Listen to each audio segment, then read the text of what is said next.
Hello and welcome to the second episode of the Perfect Pixel Podcast. Once again, hosted by me, Heepings. As well, I have Frosty again this week. This week, we're going to talk about the top 10 investments, according to me, for all of 2021. Stay tuned, sit back, and listen.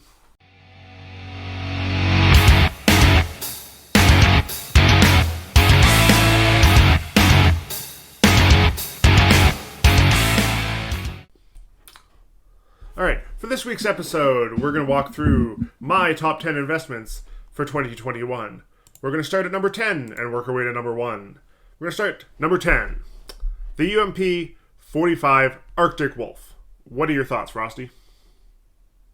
So the Arctic Wolf is a restricted skin out of the Clutch collection, and as we've seen recently, the Clutch case have gone absolutely insane in their prices, especially for a case that's still in the prime drop pool. Historically, those cases have always stayed at the 3 cent mark, and just seeing this case at the 16 cent mark is just absolutely insane. So the reason that this is included in the list for me is the Clutch case has gloves and therefore are going to be always carrying a bit of a premium on them, and therefore the Arctic Wolf, being a restricted skin and being one of the better restricted skins in that case, is going to perform well over the next 12 months. Adding on to that, there's also slightly cheaper skins in the same group that are also restricted. However, the UMP is a good balance of still looking good and being able to be used as a play skin, as well as being used as trade up fodder. Alright, number 9. A weird one here. The Negev Power Loader. Alright, so the Negev Power Loader is in the Revolver case, which is in the non-prime drop pool. And historically, this case has been disliked for having kind of bad skins, as well as a lot of revolvers which aren't really used.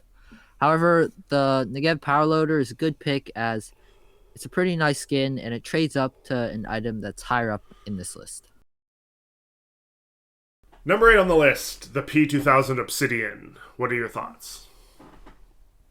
Well, the P2000 Obsidian is in the Shattered Web case, and as we know, the Shattered Web has stayed pretty stagnant at about $1.20 to $1.50, and we see this case going pretty high in the future as it has some pretty nice skins.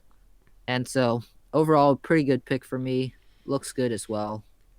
Ticks all the boxes. So I see this item being the Shattered Web case being a premium version of the Hydra case. The Hydra case now being around $10, and many of its skins not being accurately valued to the value of the case. But with the Shattered Web case, there's a bit of a premium to be paid for those items. Therefore, a lot of the restricted level skins will continue to be traded up, and therefore the P2000 Obsidian will move up with it. Completely agree with that. Number 7, the AK-47 Rat Rod. Now, I picked this one specifically as well right beside the Obsidian because it is also a restricted skin, but it is the AK out of that case. People don't realize the true value of them. People say they're ugly, but if you look at the prices are consistently going up, and that's what I like to see about it. What are your thoughts? Yeah, so as you said, AK skins are just pretty much guaranteed going to be great investments, especially slightly more long term, as AKs are just the most commonly used gun in the game. And even though the people might say the Rat Rod looks bad, I'd say it's honestly a pretty unique design. And in the Shattered Web case, I definitely feel a bright future for it. Number 6, the Mac 10 Copper Borre, a Norse collection skin that people don't look at very often. What are your thoughts? Well, Norse collection being only released during Operation Shattered Web, and now, as we know, it's probably very highly likely never coming back. As for this operation, we got completely new collections. I'd say the Mac 10 Copper Borre is going to be an excellent investment as it trades up to other skins in the Norse collection, which can eventually be traded up for the Op Gungnir, which is very highly priced and also just looks amazing in my opinion. Yeah, so the reason that the Mac 10 Copper Borre made it on this list is because it is a skin that actually looks good in terms of when you're comparing it to the other Mac 10s.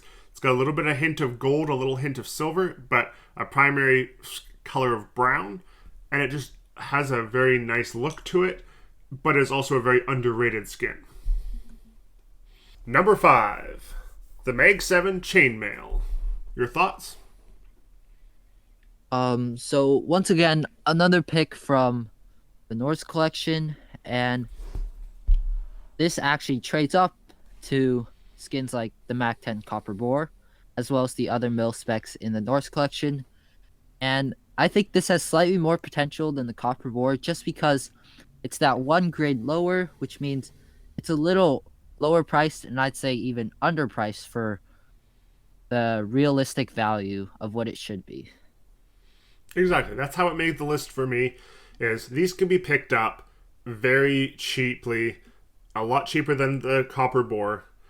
And if you get them, you can get there's a lot of availability of them because they were so low down since they're in an industrial. There's lots of availability, but that availability over the next 12 months is going to very quickly dry up as people start to do and continue to do trade ups, knowing that the collections are not coming back. Number 4, the M4A4 Evil Daimyo.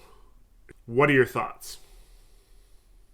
Being a restricted M4A4 skin out of the Falchion collection, I would say this is definitely going to be one of the better investments on this list.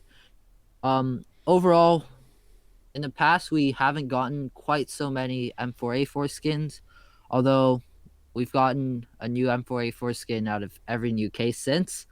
However, I still think it's a very good investment, being red and black, which is a great colorway in CS, as well as an M4A4, the main rifle. I would say it's definitely going to be a very good investment. So going back to my 2020 list, my 2020 list of investments, I had this one on as number 7 on that list to do 2 to 3 times its money. It did just about 3 times in 2020, and it's a continuation of that trend. This is a skin that a lot of people overlook, but it's at a price still that a lot of newer investors and newer people to the game can still afford, and it's a matter of supply and demand with it being in that old of a case. Number 3, the AK-47 Frontside Misty. This is a pick that a lot of people will start to see and they know very well, but they don't think of it as an investment. I want to get your thoughts on that. Well, I think the AK Frontside Misty has been one of the skins for the AK that have been kind of slept on. I'd say it looks very nice, very clean, pretty good for sticker crafts as well. However, the price is just way lower than other similarly classed AKs from other older cases. So I'd say this is definitely a good pickup, and being an AK skin, it's definitely going to have a lot of investment potential. Yeah, exactly. So the Frontside Misty and the Shadow case moved in 2020 into the rare drop pool. So now that the cases aren't dropping as much, the case prices have started to go up. No, they're not going up as much as some of the other cases. They do only have the Shadow Daggers as a knife, and a lot of people don't necessarily want that as a knife. So these prices have stayed low, but as people start to realize the actual rarity of the cases, you'll start to see a big climb this year in the Frontside Misty. Number 2, the AK-47 Point Disarray. What are your thoughts? So this is going to be the AK skin that we were referring to when we were talking about the Negev power loader and the nicer skin that it trades up to. And so being a classified skin, it's going to definitely be pretty high up in terms of rarity. And that combined with being a pretty good looking AK skin, I'd say it's definitely going to be a good investment. The reds are a Revolver and an M4. The M4, there's lots of better skins for it, so this is, I would say, for its price point, the most desirable skin. And the fact that it's only a classified means that more people are more likely to get it by opening a case, but it means that there's also a lot more demand for the skin itself. And finally, number 1, I've said this many times, but it's got to be for me the Op Fever Dream out of the Spectrum collection. What are your thoughts? So I definitely think this is going to be a great investment for 2021. It's an op skin, which is just very popular, iconic skin in the game, as well as being quite a unique skin with its graffiti design, its neon colors, and being in the Spectrum collection. It also trades up to two very, very popular covert skins, the AK-47 Bloodsport and the USPS Neo Noir. So I'd say this is definitely a top-notch pick. That's it for this list. In the next couple of weeks, stay tuned. We're going to put together Frosty's list and we will review it as well. Thank you for listening, and goodbye.